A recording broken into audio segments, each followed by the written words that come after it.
जय श्री राम मित्रों। आपका स्वागत है आपके अपने चैनल साधना रहस्य में। आज हम चर्चा करेंगे मंत्र जप करने से शक्तियाँ और सिद्धियाँ कैसे सामने आती है और प्राप्त होती है। तो चलिए आगे बढ़े। उसके पहले आप हमारे चैनल पर पहली बार आए तो आपसे निवेदन है कि आप हमारे चैनल साधना रहस्य को सब्सक्राइब करें और लाइक करें और हमें सपोर्ट करें, ताकि हम आपके लिए इसी प्रकार के वीडियो साधना में आपको हेल्प मिले और आप अपनी साधना की संपूर्ण सफलता प्राप्त करें और अपनी आखिरी मंजिल ईश्वर प्राप्ति और साक्षात्कार कर ले और मानव जीवन का परम लक्ष्य प्राप्त कर जीवन को आनंद और हंसी खुशी बिताएं और इस संसार में मुक्त होकर जाएं। शक्ति जिसकी आप पूजा पाठ करते मंत्र जप करते हैं, वह शक्ति वहाँ पर आती जरूर है, आपके पास आती जरूर है, आपके घर में आती जरूर है। चाहे वो सूक्ष्म रूप से आए, चाहे वह पूर्ण रूप से आए, पर आप उसका अनुभव होना ये आपके ऊपर निर्भर करता है। क्योंकि जब तक आपका ओरा, आपकी ऊर्जा, आपकी आत्मिक ऊर्जा उस लेवल पर नहीं होगी, उस योग्य नहीं होगी कि आप उसको महसूस कर पाए, तब तक आप उस ऊर्जा को महसूस नहीं कर पाएंगे। आपने देखे होंगे बहुत से ऐसे लोग होते हैं जो जिनको भगवान के साक्षात दर्शन हुए हैं। कई ऐसे मनुष्य हैं जिन्हें ब्रह्म मुहूर्त में भगवान के दर्शन हुए हैं, और कई लोगों को क्योंकि उनकी दिव्य दृष्टि खुली हुई होती है और जो उनका ऑरा होता है वह बहुत तेजस्वी और ज़्यादा होता है, उसके कारण उन्हें सूक्ष्म चीज़ें भी अपने आप ही दिखनी लग जाती है, शुरू हो जाती है। किसी व्यक्ति के शरीर में कोई नकारात्मक शक्ति है तो वो भी उस व्यक्ति को दिखाई देने शुरू हो। अगर किसी व्यक्ति को देवी शक्ति है उसके ऊपर, तो वह भी उसको दिखनी शुरू हो जाती है। यह सब आपकी आत्मिक ओरा के ऊपर निर्भर करता है कि आपका आत्मिक ओरा और जो है वह कितना तेजस्वी है। और आत्मिक ओरा बढ़ाने के लिए हमें निरंतर रूप से मंत्र जप करना होता है।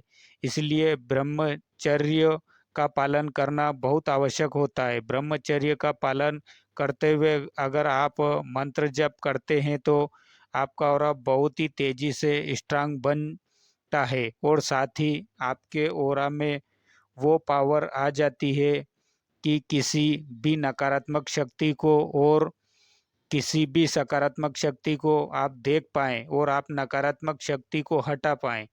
जब आप पूजा पाठ करते करते भी आपको अनुभव ना हो, तो इसका मतलब ये है कि कहीं ना कहीं वो शक्ति आई तो है सूक्ष्म रूप से, पर वो शक्ति आपको अनुभव नहीं हुई। इसका कारण नहीं हुई कि आपको ओरा जो है वो उस योग्य नहीं है।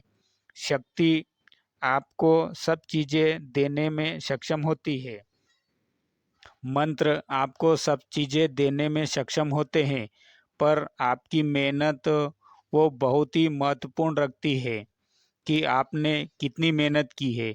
किसी भी मंत्र को जागृत करने में, कोई भी मंत्र होता है उसमें बहुत शक्ति होती है, और भी पाठ होता है उसमें शक्ति होती है, पर आप किस प्रकार उसका पाठ कर रहे हैं, आप किस प्रकार से उसका जप कर रहे हैं, यह भी एक महत्वपूर्ण बात होती है। इसलिए जब आप कोई पाठ करें, जप करें, साधना करें, तो बिल्कुल भी यह मत सोचिए कि आपकी पूजा पाठ साधना वो विफल गई है, क्योंकि आपको अनुभव नहीं हुए।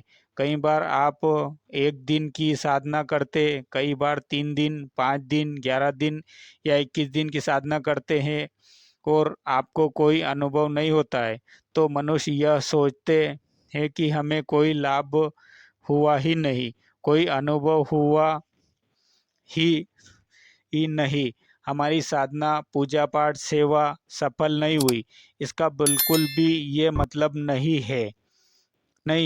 शक्तियाँ आपके ओरा के अनुसार ही आपको दर्शन देती है, अनुभव होते हैं। इसलिए आप आपको जो भी पूजा पाठ साधना की है 100% सफल होती है। आपको इतना विश्वास अपने मन में रखना है कि मैं पूजा साधना कर रहा हूँ वो बिल्कुल सही है।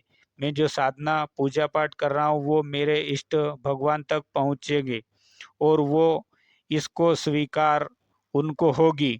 कभी भी अपने मन में नकारात्मक विचार नहीं आने देना है कि नहीं होगी और आपका ऑरा धीरे धीरे बढ़ना शुरू हो जाता है और आपका आत्मी तेज है वो भी धीरे धीरे बढ़ना शुरू हो जाता है। तो वो फिर आपकी सूक्ष्म जगत की चीज़ें को आपसे जोड़ देता है और आपको सूक्ष्म जगत की चीज़ें आपको दिखना शुरू हो जाती है। फिर आप उन्हें देख सकते हैं, अनुभव कर सकते हैं, सुन सकते हैं।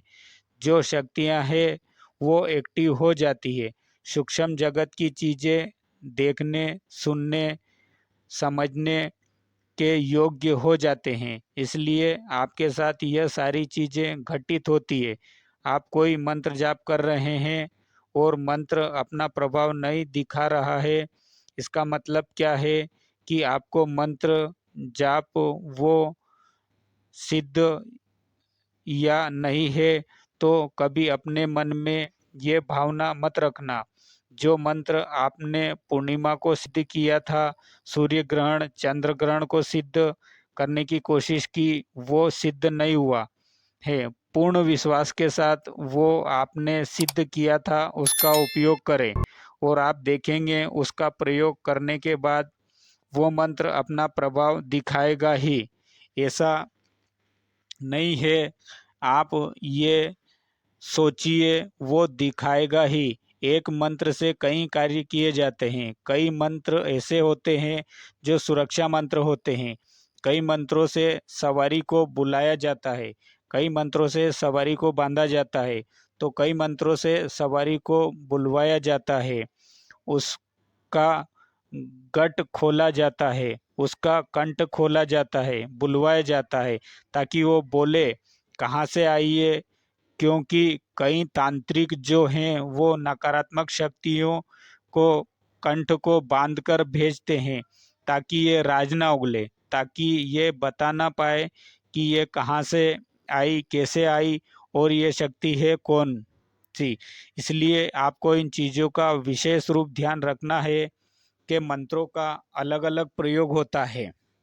कई बार आप उस मंत्र का प्रयोग अपनी इच्छा पूर्ति के लिए किया, इच्छा पूर्ण नहीं हुई तो आप ये सोचेंगे उसका मंत्र का जो प्रभाव है वह कम हो गया, यानी कि आपका मंत्र सिद्ध नहीं हुआ। पर आपको बता दूं, अगर अगर उस मंत्र को आप इस्तेमाल करेंगे किसी प्रेत को बांधने में तो वो बंधेगा, बुलाने पर वो आएगा, तो आपको विश्वास होगा हाँ जो ये मंत्र है यह मंत्र सिद्ध हो चुका है।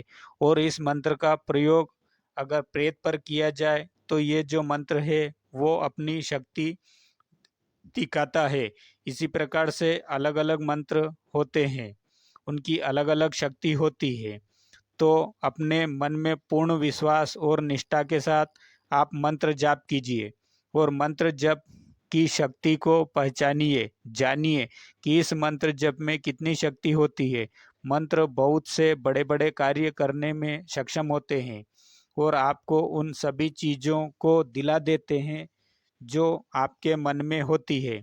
इसलिए मंत्र जाप निरंतर आपको करना चाहिए ताकि आपके आत्मिक बल बने, आपका आत्मिक बल बढ़े, स्ट्रांग हो और जिस कारण से आपको सूक्ष्म जगत की चीज़ें दिखाई, सुनाई और समझ आए और आप ईश्वरीय तत्व के और ज़्यादा समीप और नज़दीक जा सकें। मुझे आशा है आपको ये छोटी सी जानकारी, बहुत महत्वपूर्ण जानकारी आपको पसंद आई होगी।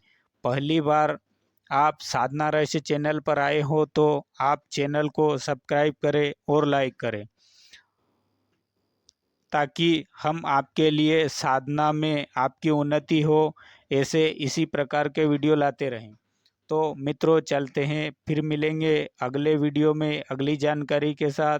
तब तक आप अपनी साधना बढ़ाते रहें और अपना ऑरा स्ट्रॉन्ग करते रहें ताकि आपको ईश्वरीय दर्शन हो और आपको सूक्ष्म जगत के सारे अनुभव हो। तो चलते हैं, तब तक आप स्वस्थ रहें, मस्त रहें। जय श्री राम मित्रों, जय श्री राम।